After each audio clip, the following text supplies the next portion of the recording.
I'm 32, my sister is 28, and we've always been incredibly close. Point in case, she was the first person I told I was pregnant, besides my husband. I told her a week after I got a positive pregnancy test, about 3 months before her wedding. I told her that I would tell our parents and my husband's parents around the 10-week mark, but she told me that I should hold off until her wedding in September.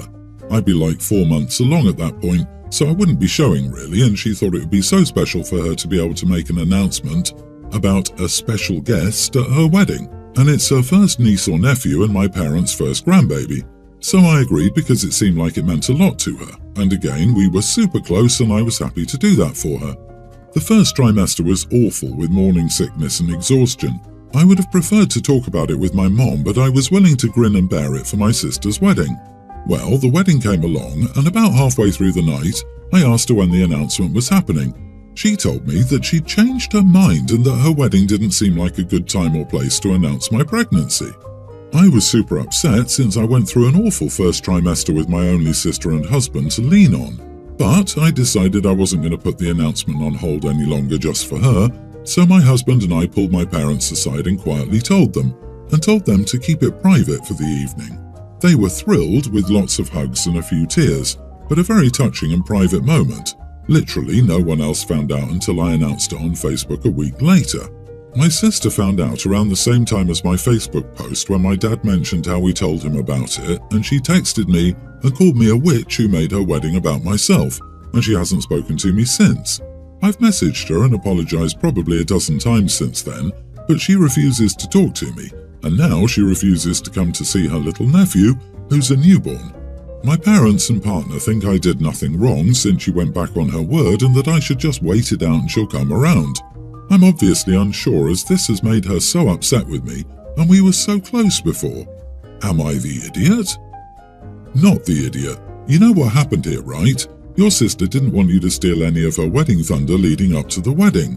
She saw this as her time and the focus was supposed to be on her upcoming life event, not yours. That's why she told you not to tell anyone at all and then she'd announce it at the wedding. I don't think she ever planned to announce it. It was just a way to keep you from telling anyone so she could be the center of attention for months. OP, I'm sorry about your sister, but congrats on your little one.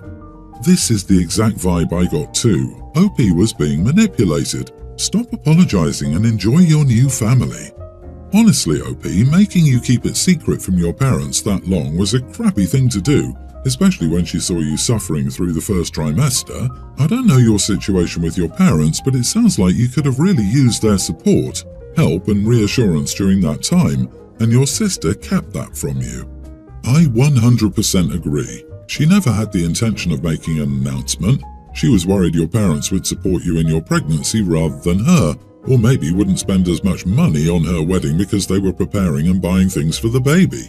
One thing OP should learn. Her sister does not consider her the same way she does. They are not close. Exactly. OP, I wouldn't bother reaching out to the sister. When you run into her at Mom's, just grey rock her hard. She's a selfish, plotting person. You went through half your pregnancy without your parents' support because her wedding was more important. I can't believe she'd want you to go through this with little to no support. How awful. Background: my mom had me with my bio father, but he bailed before I was even born. My mom's best friend Locke stepped up and told her he would be my dad, and he's been my dad ever since I was born. Mom and dad were never together, always just friends since my dad is gay, but it just worked. When I was 7, my mom met her husband Matt, and ever since he and my mom got serious, I've known he has issues with my dad. It started out slight enough. He would tell people dad was my wife's friend and not that he was my dad. He also didn't correct anyone who wrongly assumed he was my dad. But then he asked me to spend Father's Day with him instead of my dad. It wasn't pushed exactly, but the tone was, he's not your dad, but I could be type of thing. Then my mom was in an accident when I was 9, and he tried to argue that I should stay with him instead of with my dad, even though legally my dad was listed on my birth certificate and had legal rights to me in custody. It hurt my dad's relationship with Mom a bit, and it meant Matt was always to me someone who was trying to interfere where he didn't belong. My teens were rough with stuff, but the final blow came when Matt showed up to a father-daughter event for Father's Day that I hadn't invited him to and that I was attending with my dad, and attempted to get my dad to leave. Then told him that he wasn't married to a mom, Nor was he my bio dad, and he should have stepped aside so I could have a normal family. My mom and Matt are invited to my wedding, but he is nothing more than a guest and she's not much either. Matt objected to this. He offered to pay, which I rejected, and then he told me he was in the shadows of my wedding and it wasn't fair. I told him he had earned his place in the shadows and he wasn't important enough for me to invite, really. But Mom had sort of made it up by staying with him, so he was going as a courtesy to her and nothing else.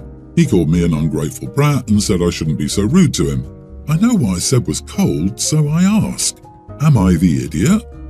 Ungrateful for what? He did everything he could to drive a wedge between you and your father and tried to force you to be someone you didn't want.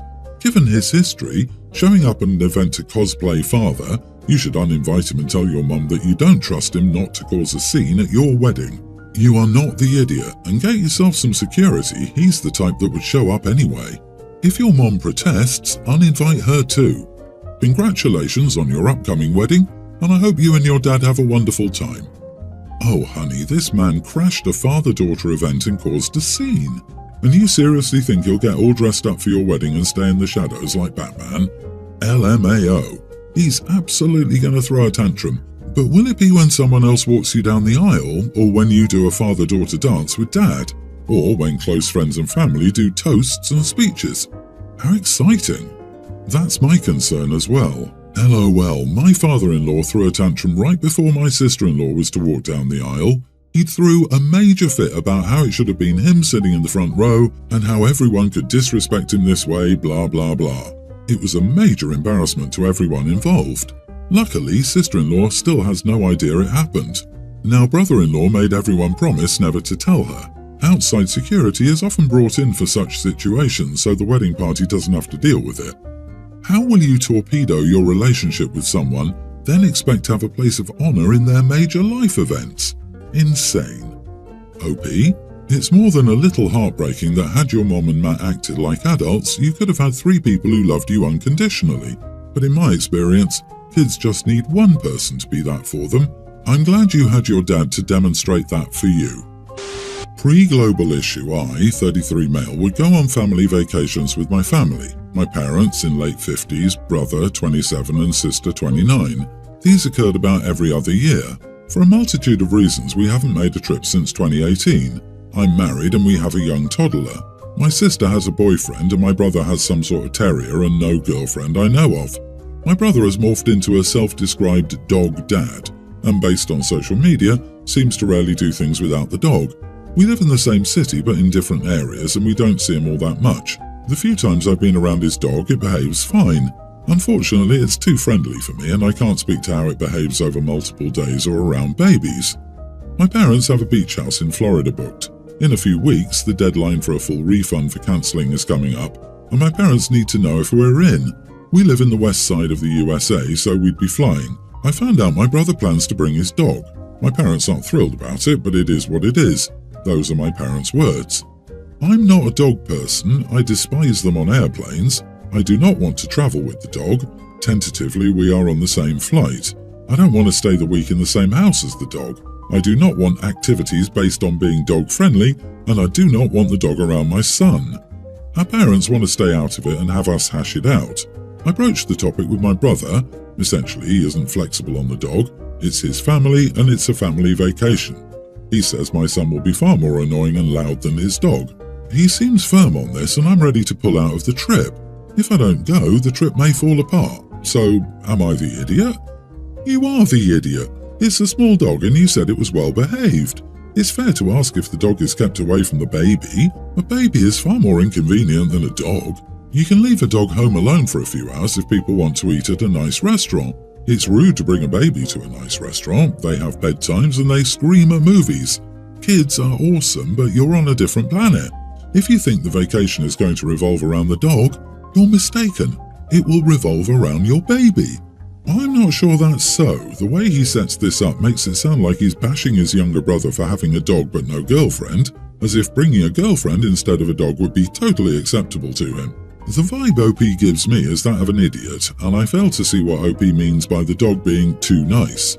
OP sounds like he has a bit of a superiority complex about how a man should live, rather than that he just doesn't want to be around a dog that he describes as being well-behaved and too nice.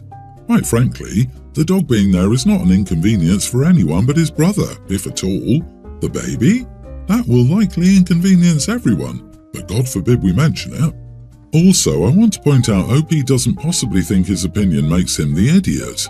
Nope, he just wants to know if not going will make him the idiot. He seems to believe his way of thinking is infallible. OP, go, don't go, who cares? I guess your family isn't that important to you if someone else's well-behaved dog makes you feel this way. My sister has a boyfriend and my brother has some sort of terrier. I'm sorry, but this sentence cracked me up, LOL. Also, those of you comparing dogs to children are just, wow. Wild times, man, wild times. Not the idiot, that is totally your boundaries to draw, especially not wanting the dog around your son. Why do people need to bring their dogs everywhere? It's absurd to bring your dog on a plane on a cross-country trip. Surely that's not fun for the poor dog. I share 2 kids, Indy, tween male, and Colby, female pre-tween, with my ex-wife Thora.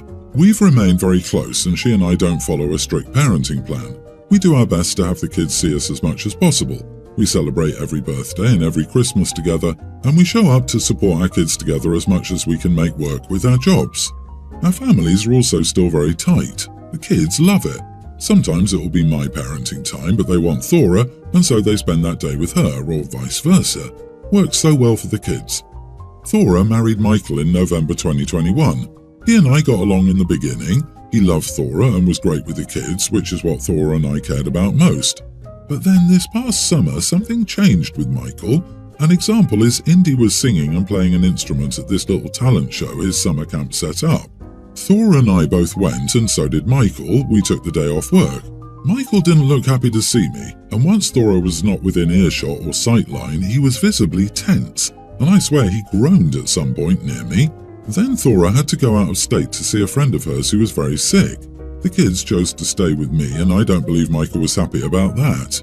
I tried to ask him about it, but he swore things were fine. In November, Indy and Colby had a busy month with different standout things within extracurriculars and school. I was lucky enough to attend 9 out of 10 of them, with Thora attending 8 out of 10. Michael got to attend 3 out of 10. All 3 were ones I could attend, and it felt very much like he didn't want me there. Late last month, when Michael and I were the ones attending a school function for the kids, he asked me to attend fewer of the kids' events and let him and Thora do some of that stuff with the kids as a family. I told him they already did. He said not when I'm around and that I'm getting in the way of him being a parental figure for the kids. I told him he was a parental figure and the kids loved him. He said they would never consider us equal until they saw him instead of me at some of these events. He says it's important for the more stable family unit of 4. I told him I wasn't willing to miss the kids' events. He didn't take it well and accused me of interfering and alienating their chances of a family unit. He texted me after the event with things he wanted me to miss, including Indy's elementary school graduation in May. I told him it wasn't happening. He told me Thora wanted this too. Thora knew nothing of this and told me the kids would be so upset if we did what Michael wanted, which I knew also. She was angry at Michael. Michael is still angry at me. He called me an idiot. I don't want to believe I'm an idiot, but I know this is not the norm for every divorced parent situation, and it makes me ask if I am the idiot for not letting them have some of those events just for them. Am I the idiot? Not the idiot. He doesn't get to tell you, their biological father, to leave the room, for he who has only been around a couple of years. Stay of him asking you to step aside from being a present father. He's an idiot. And lying to you about what your ex said shows him to be a liar too, manipulating his way to you being a less present father? Yikes. What blows my mind is the fact that OP is so willing to allow this guy an essential role in his children's life because more love and support is a good thing, but the dude just keeps puffing his chest out to see who's the manlier man, who can be the best dad figure, who's more important to the kids, when the kids love them both differently in their own special way.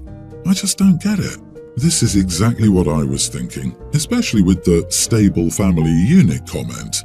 OP is already part of a stable family unit. Michael doesn't want to be respected more by the kids. He wants to replace OP entirely. I wouldn't be surprised if he's insecure about OP's relationship with his ex-wife, or even pushing the kids to call him dad instead of OP. Michael's trying to replace OP as the kid's primary father figure for sure. OP is the monkey wrench in Michael's perfect little nuclear family fantasy, and that's a battle he'll always lose. OP will always be their father, one who's always been there for them, someone they can count on finding in the audience when they look for someone for reassurance. I hate how he's trying to alienate OP to create their family unit of 4.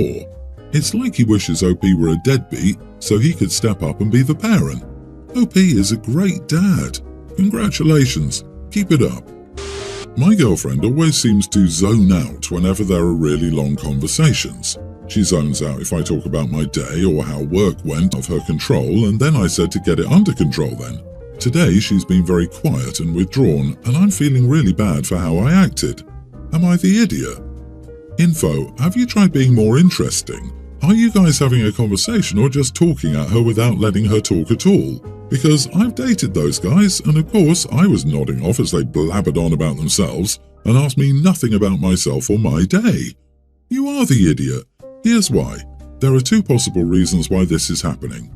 Possible reason 1. She has a neurological issue that's out of her control, in which case you are the idiot for getting angry. From my perspective, saying get it under control is like telling a depressed person, have you tried not being sad? Possible reason 2.